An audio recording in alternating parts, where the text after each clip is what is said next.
Hello everyone, welcome back.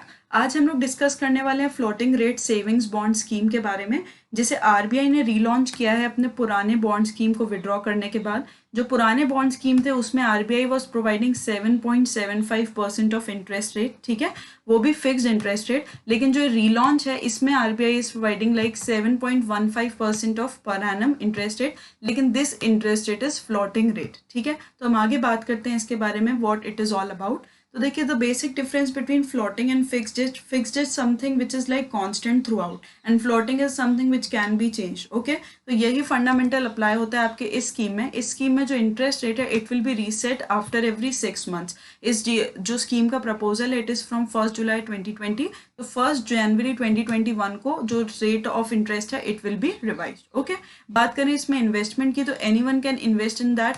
Individual कोई भी हो या कोई भी एंटिटी जो हिंदू अनडिवाइडेड फैमिली के अंडर रजिस्टर्ड हुई हो, इस तरीके से आप कोई भी इसमें अप्लाई कर सकता है। ओके, फिर बात करें, नो लिमिट्स हैं इसमें, कोई इन्वेस्टमेंट की लिमिट ही नहीं है। और हाँ, बस एक बात आप ये याद रखिएगा, NRIs can not invest in this. Okay, NRIs can not invest in this.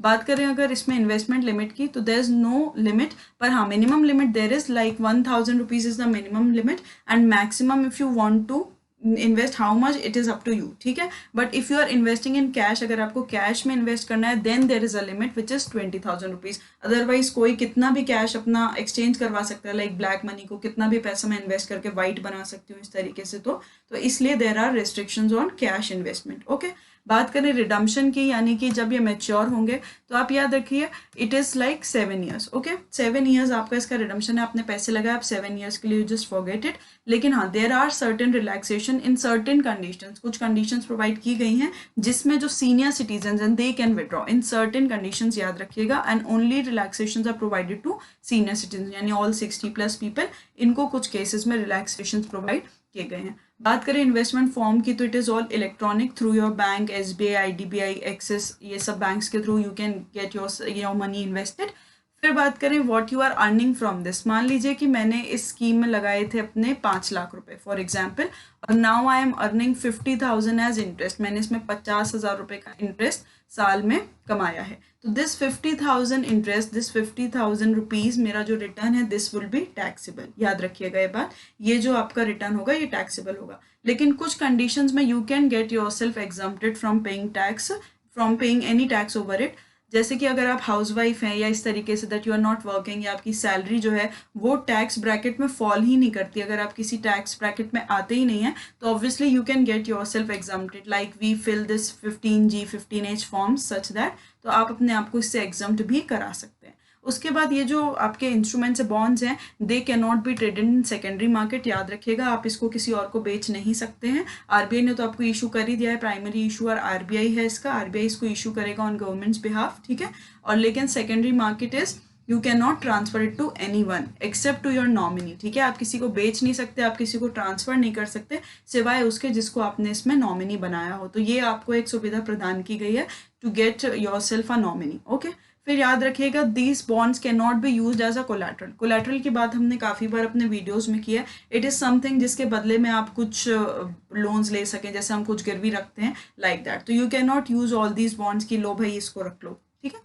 आगे बढ़ते हैं, तो ये जो स्कीम है इसमें जो आपको इंटरेस्ट रेट है, इसमें फ़ायदा क्या है। देखिए, जो आपका नेशनल सेविंग सर्टिफिकेट है ये भी एक तरीके का इन्वेस्टमेंट बॉन्ड स्कीम ही है। इसमें जो आपको इंटरेस्ट रेट मिलता है उस इंटरेस्ट रेट से 35 बेसिस पॉइंट्स आपको ज़्यादा मिलेगा अगर आप इस स्कीम में इन्वेस्ट करते हैं। तो मान लीजिए आपको एनएससी में, नेशनल सेविंग सर्टिफिकेट में 8% इंटरेस्ट मिल रहा था, तो 35 बेसिस पॉइंट यानी कि 0.35% आपको फ्लोटिंग इंटरेस्ट रेट स्कीम में ज़्यादा मिलेगा। ओके, दीज बॉन्ड्स में you will get more interest from NSC. तो जितना भी एनएससी होगा उससे 35 बेसिस पॉइंट्स फिलहाल आपको ज़्यादा दिया जाएगा।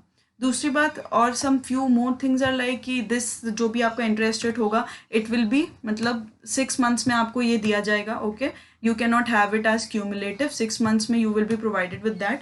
तो 6 मंथ्स में आपका इंटरेस्ट रेट आएगा और 6 मंथ्स में इट इज़ ऑल्सो रिवाइज।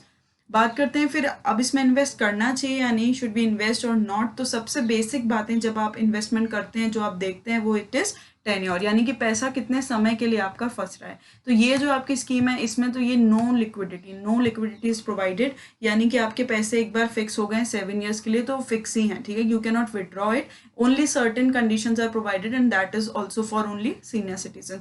तो आपकी टेन्योर को आप देख लीजिए। रिटर्न की अगर हम बात करें तो कंपेरेटिवली हायर है अदर बॉन्ड से जो आरबीआई इशू करता है, लेकिन कुछ बाद में हो सकता है फ्यूचर में जो एनएससी है वो जैसे अब फॉर एग्जांपल अगर हम समझे कि एनएससी अभी 8 चल रहा है और अभी इस पे हमको 8.35 मिल गया, अगर कल को एनएससी हो गया लाइक 6 फॉर एग्जांपल, वैसे इतनी जल्दी इतना डाउनफॉल तो होता नहीं है, पर लाइक इट इज़ 7 और समथिंग ऐसा कुछ हो गया तो आपको 7.35% इंटरेस्ट मिलेगा। तो दैट मीन्स कि कल को ऐसा भी हो सकता है कि आपको इंटरेस्ट लोअर मिले, पर दैट डिपेंड्स, ठीक है, हाउ योर मतलब economy and everything is working, okay.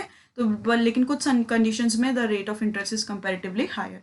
फिर हम रिस्क की बात करें तो ये शेयर मार्केट पे एज सच डायरेक्टली डिपेंडेंट नहीं है, इनडायरेक्टली तो everything is linked okay proportional to our economy only, लेकिन directly it is not related. तो हम एकदम से ऐसा नहीं होगा कि एकदम में मतलब स्टॉक के प्राइसेस गिर गए तो ऐसा हो कि हमारे बॉन्ड का जो इंटरेस्ट रेट है वो भी गिर जाए, इस तरीके की कोई भी चीज़ नहीं है। उसके बाद जो भी चेंजेस होते हैं it is nominal at a time, like points में फ़र्क आता है, 0.25 0.5 या हार्डली 1%, इस तरीके से चेंजेस होते हैं, आप फॉलो करते रहते हैं। क्रेडिबिलिटी की बात करें तो देखिए it is very trusted because it is directly issued by RBI, और आरबीआई की क्या क्रेडिबिलिटी है ये मुझे समझाने की ज़रूरत है नहीं, तो obviously it is very credible. तो these are certain factors on which you can decide कि you want to invest in it or not, okay. So these are some sources which I have referred. If you want even more detailed information then you can go through them. Thanks for watching. Please like, share and subscribe if you liked the video. Thank you very much.